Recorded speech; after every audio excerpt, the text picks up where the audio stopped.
पासून या देशामध्ये अनुसूचित जातीला जे आरक्षण आहे त्याचं उपप्रवर्गीकरण सब कॅटेगरायझेशन व्हावं असं आंदोलन आंध्रपासून सुरू आहे, पंजाबपासून सुरू आहे. आणि ते प्रकरण 2005ला संपलेलं होतं. आंध्र सरकारचं प्रकरण सर्वोच्च न्यायालयाने हे उपप्रवर्गीकरण सब कॅटेगरायझेशन नाकारलं होतं. परंतु पुनर्विचार याचिका दाखल करण्यात आली आणि 7 न्यायाधीशांचं खंडपीठ त्याकरता बसलेलं आहे. त्यामध्ये गवई साहेब एक आहे. 7 न्यायाधीशांमध्ये गवई एक आहेत आणि तो निर्णय अजून व्हायचा आहे. निर्णय राखून ठेवलेला आहे. साधारणपणे ज्या पद्धतीने चीफ जस्टिस गवई साहेब आणि अन्य न्यायमूर्तींनी प्रश्न विचारलेत त्यावरून सध्याचं 7 न्यायाधीशाचं खंडपीठ या उपप्रवर्गीकरणाला अनुकूल आहे असं म्हणता येईल. निर्णय लागेपर्यंत अनुकूल आहे असं म्हणता येईल. अशा प्रकारचे प्रश्नोत्तरं झालेली आहेत आणि त्यामधली एक कॉमेंट गवई साहेबांची होती. त्यामधली एक कॉमेंट गवई साहेबांची कॉमेंट अशी आहे त्याच्यामध्ये की लोहार आणि भंगी दोघंही अनुसूचित जातीमध्ये आहेत, परंतु तरीही दोघांप्रती केला जाणारा भेदभाव वेगवेगळा असल्यामुळे भंग्यांकडे अधिक लक्ष देणं आवश्यक आहे. ही कॉमेंट आहे त्यांची. दोन्हीचं उदाहरण ब्लॅकस्मिथ अँड स्वीपर अशा पद्धतीचं ते आहे. आपले रमेश कांबळे जे आहेत का, आज नाही आलेत का? रमेश कांबळेंचा प्रश्न आहे RTE 2010 पासून लागू आहे, राईट टू एज्युकेशन, आणि त्या अंतर्गत खाजगी शाळांमध्ये प्राथमिक स्तरावर आरक्षण आहे. EWS अनुसूचित जाती जनजाती वगैरे या बघा 25% आरक्षणाची सोय आहे. महाराष्ट्र सरकारने आदेश काढलेला आहे आणि तो आदेश असं म्हणतो की ज्या ठिकाणी या लाभार्थी वर्गातील कोणी राहत असेल त्या परिसरात सरकारी किंवा अनुदानित शाळा असेल तर या विद्यार्थ्यांनी त्याच शाळांमध्ये प्रवेश घ्यावा. खाजगी शाळात प्रवेश घेता येणार नाही, खाजगी शाळात आरक्षण दिलं जाणार नाही. याच्या पाठीमागे कारण असं आहे, सांगितलं गेलेलं आहे. मोठं मजेदार कारण आहे. सरकारला खाजगी शाळांची फी रिएम्बर्स करावी लागते. आरक्षणाच्या अंतर्गत ज्यांना सीट्स मिळाल्या त्यांच्या फीज सरकार रिएम्बर्स करते. गेल्या काही वर्षापासून हा प्रश्न सतत प्रलंबित आहे. फीज रिएम्बर्स होत नाहीत वगैरे वगैरे वगैरे.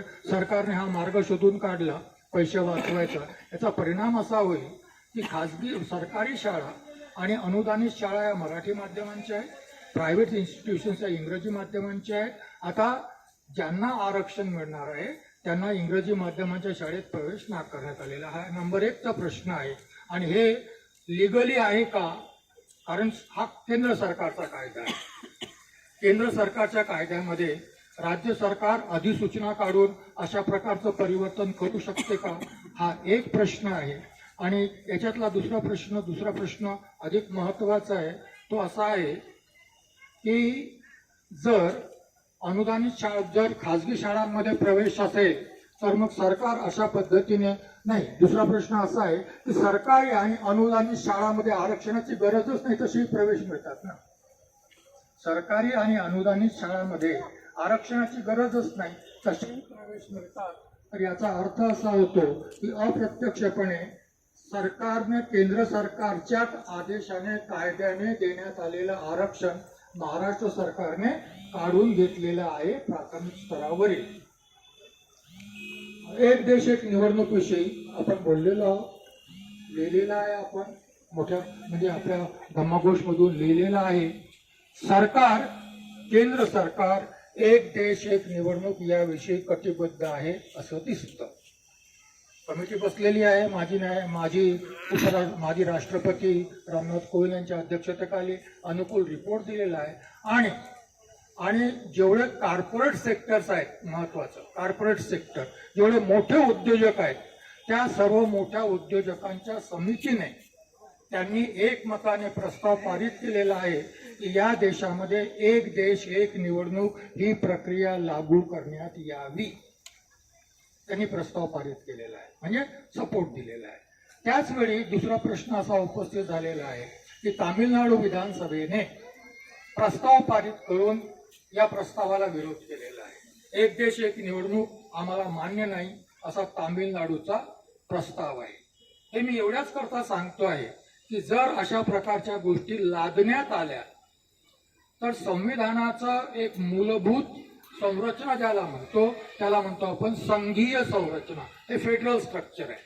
फेडरल स्ट्रक्चर याचा अर्थ असा होतो, संघीय संरचना याचा अर्थ असा होतो की केंद्रात केंद्र सरकार आणि राज्यात राज्य सरकार, ड्युएल सिस्टीम याला म्हणतात, ड्युएल पॉलिटी, दोन सरकार आहेत या देशामध्ये, केंद्रात केंद्र सरकार आहे, राज्यात राज्य सरकार आहे आणि या दोघांनी आपल्या आपल्या क्षेत्रात स्वायत्तता आहे आणि मग हे जे नेटवर्क आहे याला फेडरेशन म्हणतात आणि म्हणून संविधानाने ही जी व्यवस्था केलेली आहे याला फेडरल स्ट्रक्चर म्हणतात। आणि मग सर्वोच्च न्यायालयाचा निर्णय असा म्हणतो की फेडरल स्ट्रक्चर जे आहे ते कोणाला तोडता येत नाही, कोणी तोडू शकत नाही। पार्लमेंटला यामध्ये हे असं काही करून हे तुटेल असं काही करण्याची पार्लमेंटला अनुमती आहे। तरीही केंद्र सरकार जर असे निर्णय लादत असेल तर हा फेडरल स्ट्रक्चरचा प्रश्न आहे। याच्या पलीकडे 2026 नंतर कदाचित या देशामध्ये एक वादळ येणार आहे। 2026 पर्यंत लोकसभा निर्वाचन क्षेत्राचं पुनर्गठन, डिलिमिटेशन म्हणतात, 2026 पर्यंत थांबवण्यात आलेलं आहे। 2026 नंतर हे पुनर्गठन होईल। लोकसंख्या वाढली आणि सदस्य संख्या लोकसभेची तेवढीच आहे, तर त्या वाढत्या लोकसंख्येला सामावून घेण्यासाठी या मतदारसंघांचं पुनर्गठन आवश्यक आहे, ज्याला डिलिमिटेशन म्हणतात। हे जर लोकसंख्येच्या आधारावर झालं, मोठं मजेदार हे प्रश्न आपण कधी विचारात घेत नाही। हे जर पुनर्गठन झालं तर काय होईल? लोकसंख्येचा आधार आहे। झालं काय? या 50 वर्षाच्या काळात दक्षिणेकडची जेवढी राज्य आहेत ती शिक्षण आणि आर्थिक आणि शासन या सर्व बाबीमध्ये नॉर्थच्या राज्याच्या पुढे आहे। त्याचा परिणाम असा झाला की दक्षिणेच्या लोकसंख्ये वाढीचा दर कमी आहे, त्यांची लोकसंख्या वाढती आहे परंतु उत्तरेच्या तुलनेने वाढत नाही। उत्तरेमध्ये गरिबी आहे, उत्तरेमध्ये शिक्षणाचा अभाव आहे, उत्तरेमध्ये प्रशासनाच्या व्यवस्थेचाही अभाव आहे, उत्तरेची लोकसंख्या वाढलेली आहे। तर लोकसंख्या वाढलेल्या लोकसंख्येच्या आधारावर लोकसभेचे मतदारसंघ पुनर्संघटित झाले तर उत्तरेला जास्त प्रतित्व मिळणार आहे लोकसभेमध्ये। आणि मग साऊथचं म्हणणं असं आहे की आम्ही प्रगती केली, आम्ही लोकसंख्या कमी केली, त्याची शिक्षा म्हणून लोकसभेतील आमच्या जागा कमी होणार आहेत। ही शिक्षा आम्ही का भोगावी? ही शिक्षा आम्ही का भोगावी? म्हणजे पुन्हा एकदा या फेडरल स्ट्रक्चरच्या पुढे प्रश्नचिन्ह उपस्थित होणार आहे 2026 नंतर। तर हे आहे। त्याच्यानंतर निवडणूक रोखेचा आपण याच्यामध्ये देणार होतो, लेख लिहून ठेवलेला आहे, परंतु जागा नसल्यामुळे या अंकामध्ये आपण देऊ शकलो नाही। एप्रिलच्या अंकामध्ये येईल, विस्ताराने आपण लिहिणार आहोत त्याच्यावर। सर्वोच्च न्यायालयाने त्याच्यावर बंदी घातलेली आहे, सर्वोच्च न्यायालयाने ते रद्द केलेला आहे। फार चांगला निर्णय आहे, सर्वोच्च न्यायालयाचं अभिनंदन केलं गेलं पाहिजे।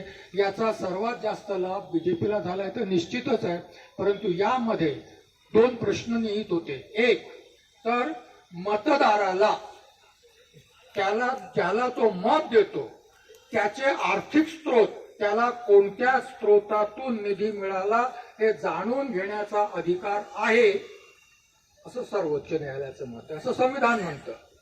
म्हणजे मी ज्याला मत देतो, निवडणुकीसाठी तो खर्च करतो, त्याला पैसा कुठून मिळाला हे जाणून घ्यायचा मला अधिकार आहे। म्हणजे ज्या राजकीय पक्षाला निधी मिळाला तो कुठून मिळाला हे जाणून घेण्याचा मतदाराला अधिकार आहे, हा एक भाग झाला, याला म्हणतात माहितीचा अधिकार।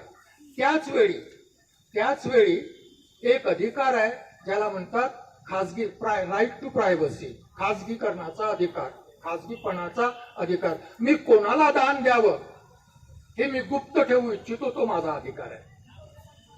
लक्षात आलं का?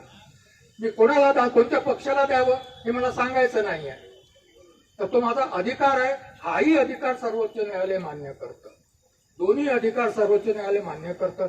मतदारांचा जाणून घेण्याचा अधिकार आणि दानदात्याचा माहिती न सांगण्याचा अधिकार दोन्ही।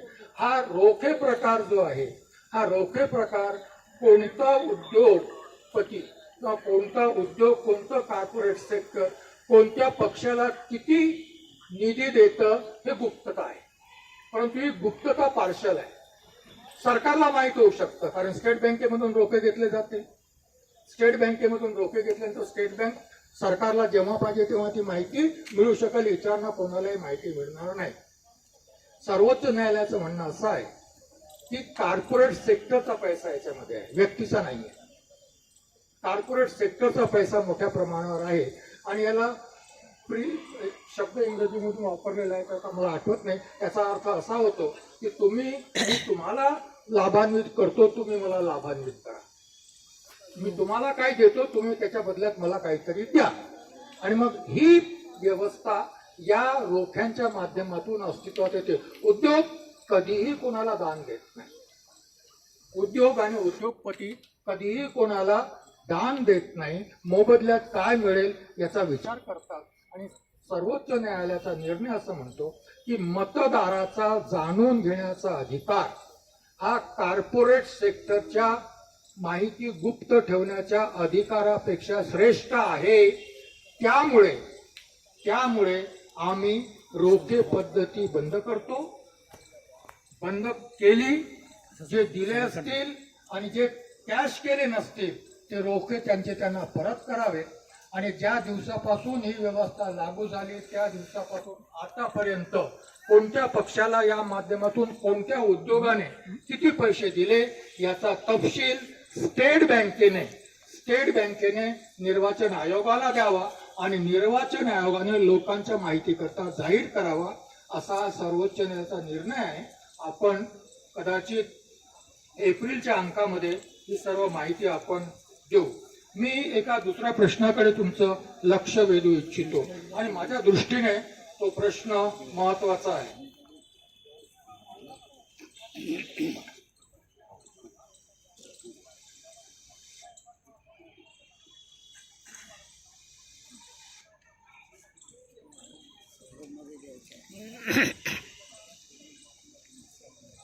ताजबाग माहित आहे? कोण जाऊन आलं मला माहित नाही. मी तर नाही गेलो अजून तिथे, पण गेलं पाहिजे, एखाद वेळ पाहायला पाहिजे. जाऊन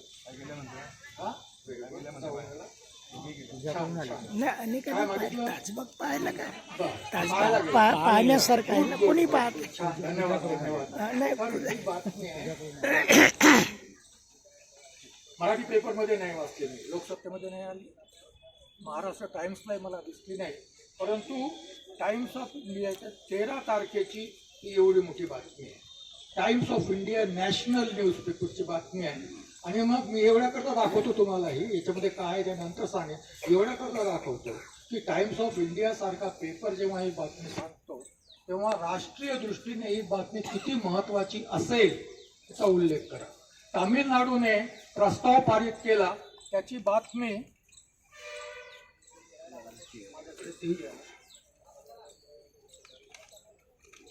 तामिळनाडूने जो प्रस्ताव पारित केला, एक देश एक निवडणूक, त्याची बातमी एवढी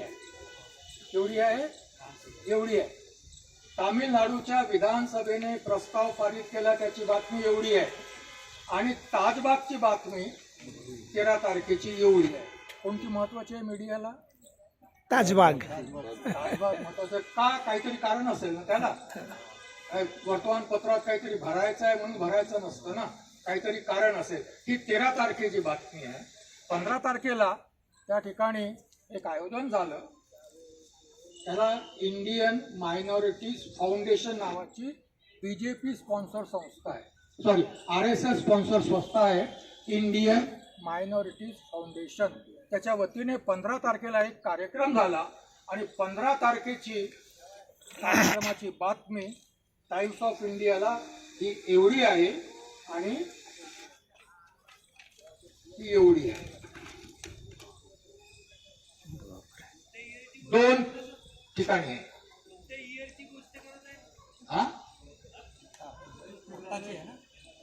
आत्ताची आहे ना तारीख? 16 तारखेची ही एवढी बातमी ही 16 तारखेची. 15 तारखेला कार्यक्रम झाला आणि 16 तारखेची बातमी. 13 तारखेला कार्यक्रम होणार आहे याची बातमी होती आणि 16 तारखेला हा कार्यक्रम झाल्याची बातमी आहे.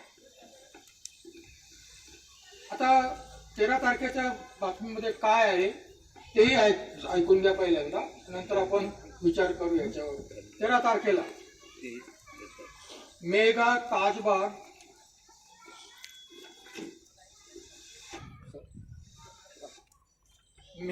Tajbagh event aims to unite Muslims under Modi. काय बातमी आहे? Mega Tajbagh event aims to unite Muslims under Modi.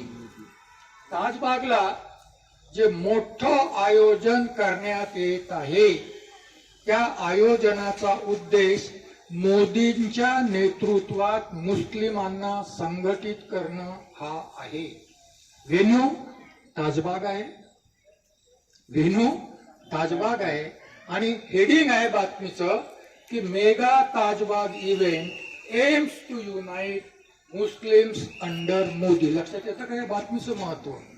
AIIMS to unite Muslims under Modi.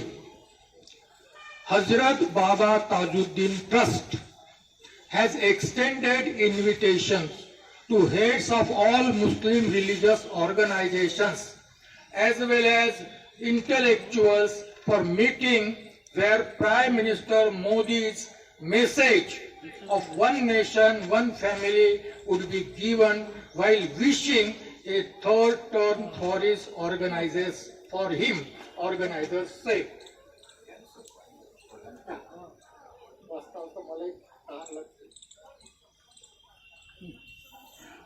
Tajbagh मध्ये हे जे आयोजन करण्यात आलेलं आहे, आयोजकांनी सगळ्या मुस्लिम समाजामध्ये जेवढ्या काही संघटना असतील धर्माशी कार्य करणाऱ्या त्या सर्वांना आणि त्या समाजातील बुद्धिवंतांना आमंत्रण दिलेलं आहे यामध्ये सहभागी होण्यासाठी.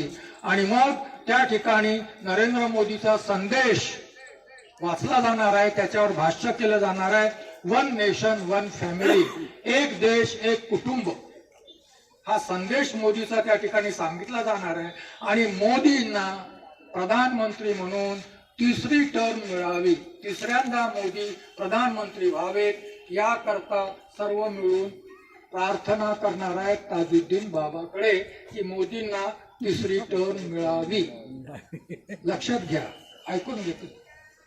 As per organizers, no political figure has been invited, though calls for uniting Muslims and PM Modi. या कार्यक्रमामध्ये कोणत्याही राजकीय पक्षाच्या नेत्याला आमंत्रित करण्यात आलं नाही. जरी PM मोदींच्या नेतृत्वात मुस्लिमांनी संघटित व्हावं याकरता आवाहन करण्यात आलेलं असलं तरी कोणत्याही पॉलिटिकल लीडरला आमंत्रित करण्यात आलं नाही. ताजबाग मध्ये जो कार्यक्रम झाला, टाइम्स ऑफ इंडिया पहा घरी जाऊन, ताजबाग मध्ये जो कार्यक्रम झाला त्या कार्यक्रमाच्या मध्ये मोदींचे बॅनर लावलेले. ताजबाग मध्ये जो कार्यक्रम झाला 15 तारखेला मोदींचं बॅनर लागलेलं आहे. तुम्हाला टाइम्स ऑफ इंडियाच्या फ्रंट पेजवर दिसेल की मोदीचं लागलेलं बॅनर. मोदींना मोहम्मद मोदी म्हणावं लागेल.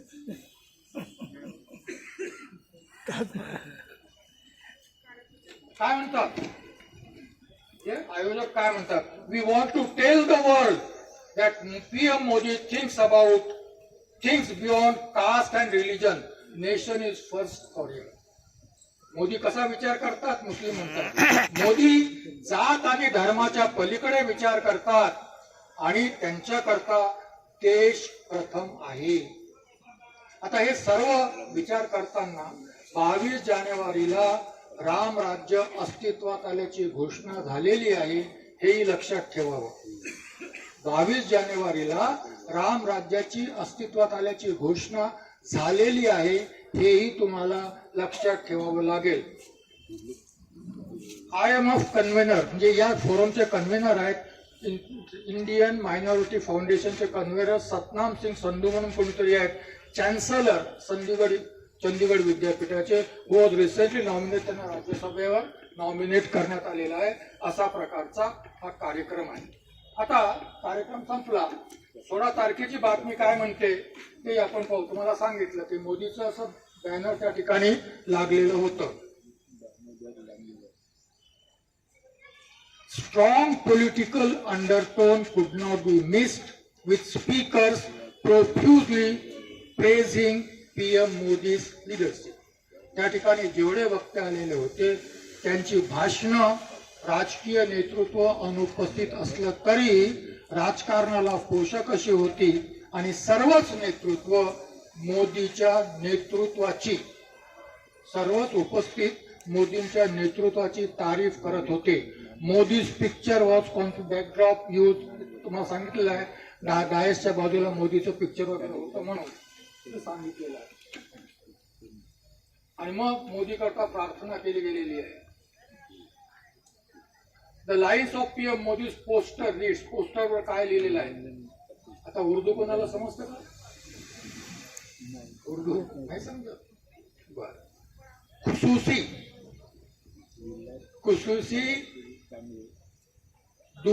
खुसूसी दुआ बराए रहनुमाए अजीम सलामती कामयाबी उमरे दराज, अशी प्रार्थना आहे उर्दूमध्ये. सुंदर शब्द आहेत, सुंदर भाषा आहे, आपल्याला कळत नाही तो हा वेगळा. खुसूसी दुआ बराए रहनुमाए अजीम सलामती कामयाबी उमरे दराज. Special prayers. आता आपली अडचण अशी आहे की उर्दूचं इंग्रजीमध्ये आणि इंग्रजीचं मराठीमध्ये. जर उर्दू कुणाला समजलं तर सरळ झालं असतं ना, पण उर्दूचं इंग्रजीमध्ये आणि इंग्रजीचं मराठीमध्ये. Special prayers for the safety, success and long life of great leader. आम्ही आमच्या मोठ्या सर्वोच्च नेत्याच्या सुरक्षेसाठी, यशासाठी आणि त्यांना दीर्घ आयुष्य लाभो यासाठी ही विशेष प्रार्थना करत आहोत. Modi has been addressing 2000 strong crowd. 2000 लोक उपस्थित होते. Various Muslim sects, members of other communities. मोदींना वजीर आझम, रहनुमाए अजीम असं संबोधण्यात आलं. वजीर आझम तर ठीक आहे, प्राईम मिनिस्टरला वजीर आझम म्हणतात. रहनुमाए अजीम, द ग्रेट लीडर, लोकांचा रहनुमा, लोकांना मार्ग दाखवणारा थोर नेता, अशा प्रकारे मोदींची तारीफ करण्यात आली. Modi has been working for the country's progress in the line of Islamic principles of inclusive development. Modi या देशामध्ये विकासाची जी प्रक्रिया सुरू करण्यात आलेली आहे ती प्रक्रिया इस्लामिक सिद्धांतांच्या अनुसारच आहे असं आम्ही मानतो. इस्लामिक प्रिन्सिपल इन्क्लुझिव्ह डेव्हलपमेंट, सर्वसमावेशी विकासाची ही प्रक्रिया आहे. ही चादर, दर्ग्याला चादर देण्यात आली आणि मग आपली परंपरागत प्रेयर करण्यात आली. आणि त्या प्रेयर मध्ये म्हटलेलं आहे की we prayed for the return of Modi as a prime minister. Modi पुन्हा प्रधानमंत्री व्हावेत याकरता आम्ही ही प्रार्थना करतो आहोत. याचा अर्थ असा होतो, हे सगळं सांगण्याचा उद्देश हा आहे की RSS ने आपले काही शत्रू सुरुवातीपासूनच निश्चित केलेले होते. त्यामध्ये पहिला शत्रू मुस्लिम, दुसरा ख्रिश्चन आणि तिसरे कम्युनिस्ट. आपण लिस्टवर नाही आहोत, चिंता नका करू. पहिला शत्रू मुस्लिम, दुसरे ख्रिश्चन आणि तिसरे कम्युनिस्ट. कम्युनिस्ट याच्याकरता की कम्युनिस्ट देव मानत नाही. मुस्लिम आणि ख्रिश्चन सावरकर सांगून गेलेले आहेत की ते हिंदू भारताचे नागरिक होऊ शकत नाहीत. मुस्लिम आणि ख्रिश्चन यांच्यावर रोष याहीसाठी आहे. आता काल परवा छत्तीसगडचं सरकार बदललं. छत्तीसगडचं सरकार बदलल्याबरोबर तिथे बीजेपीचं सरकार आल्याबरोबर छत्तीसगड आदिवासी बहुल प्रदेश, तिथे सरकार बदलल्याबरोबर धर्मांतर विरोधी कायद्याचं बिल आलेलं आहे विधानसभेमध्ये. आरोप असा आहे की आदिवासी बहुल क्षेत्र असल्यामुळे ख्रिश्चन मिशनरीज आदिवासींचं धर्मांतर करतात आणि मग प्रलोभन देऊन धर्मांतर केलं जातं आणि त्यामुळे तो कायदा आलेला आहे आणि कायदा करण्याचा विचार, कायदा पास होईल कारण बहुमत आहे, त्यामुळे कोणी विरोध करणार नाही, कायदा पास होईल. म्हणजे नंबर 1चा जो शत्रू मानला गेलेला आहे, नंबर 1चा जो शत्रू मानला गेलेला आहे. जर मुस्लिम मुस्लिम समुदाय अशा प्रकारे जर आयोजन करत असेल तर याचा अर्थ असा होतो की मुस्लिम समुदायाने शरणागती पत्करलेली आहे. याचा सिंपल अर्थ काय होतो? मुस्लिम समुदायाने शरणागती पत्करलेली आहे असा अर्थ काढला जाऊ शकतो. काय असा अर्थ जर काढला जाऊ शकत असेल किंवा मुस्लिम समुदाय अशा प्रकारे मोदी, बीजेपी आणि RSS विषयी आपली भूमिका मांडत असेल आणि याचा प्रतिवाद आला नाही. आजची तारीख आहे 18. 17 तारखेच्या पेपरमध्ये मुस्लिम समुदायातून कोणीही याचा प्रतिवाद केल्याची बातमी मी नाही वाचली कोणत्याच पेपरमध्ये. टाइम्स ऑफ इंडियाला मला दिसलं नाही. आजचा टाइम्स ऑफ इंडिया मी वाचायचा आहे. 17 तारखेच्या टाइम्स ऑफ इंडियामध्ये कोणाकडूनही मला कोणतीही म्हणजे हे जाणीव दिसलंय. जर अशा प्रकारचं जर असेल तर याचा अर्थ असा आहे की मुस्लिमांनी या देशामध्ये सेकंडरी सिटीजन म्हणून राहण्याचं स्वीकारलेलं आहे. सेकंडरी सिटीजन म्हणून राहण्याचं स्वीकारलेलं आहे आणि याने हिंदू राष्ट्राच्या स्थापनेला बळ प्राप्त. एकीकडे आंतरराष्ट्रीय राजकारणामध्ये मुस्लिम देशाशी भारताचे संबंध अधिक चांगले होत आहेत. मुस्लिम देशाशी भारताचे संबंध अधिक चांगले होत आहेत. त्याला इंटरनॅशनल पॉलिटिक्स आणि इकॉनॉमी